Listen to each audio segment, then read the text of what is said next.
হাসান ভাইয়ের এই জিনিসটা আমি খেয়াল করে দেখলাম যে উনি স্বীকার করতেছে যে গান বাজনা এটা মিউজিকটা হারাম। এবং অনেকেই যদি আমার সাথে এখানে কমেন্ট বক্সে এসে বলেন যে না ভাই গান বাজনা ঠিক আছে, অনেকেই বলতে পারেন। আপনাদের উদ্দেশ্যে বলতেছি, গান বাজনা মোটামুটি মেজরিটি স্কলার্স, হাতে গোনা দু একজন ছাড়া মেজরিটি স্কলার্স বলবে যে মিউজিক্যাল ইনস্ট্রুমেন্ট হচ্ছে হারাম। কোরআন মাজিদের একটা আয়াত আসছে, সেই আয়াতে লাহুয়াল হাদিস বলে যেটা ধরা, লাহুয়াল হাদিস বলে আল্লাহ সুবহানাহু ওয়া তাআলা যেটা বলছেন, সেই লাহুয়াল হাদিসটা যারা তাফসীর করছেন কোরআন মাজিদের, তারা সবাই বলতেছেন যে মিউজিকটা হচ্ছে হারাম। গান বাদ্য হারাম, এতে কোনো সন্দেহ নেই। কেউ হালাল মনে করছে, তো তাদেরকে বলতে হবে যে এটা হারাম। প্রমাণ হচ্ছে কোরআন আয়াত, ওমিনান নাস মান ইয়াশতারি লাহওয়াল হাদিস লিইউদিল্লা আন সাবিলিল্লাহ। এই আয়াতের তাফসীরে সবাই গান বাদ্যকে বলেছেন।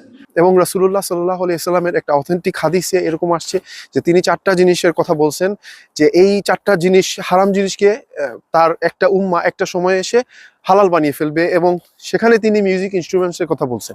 অনুরূপভাবে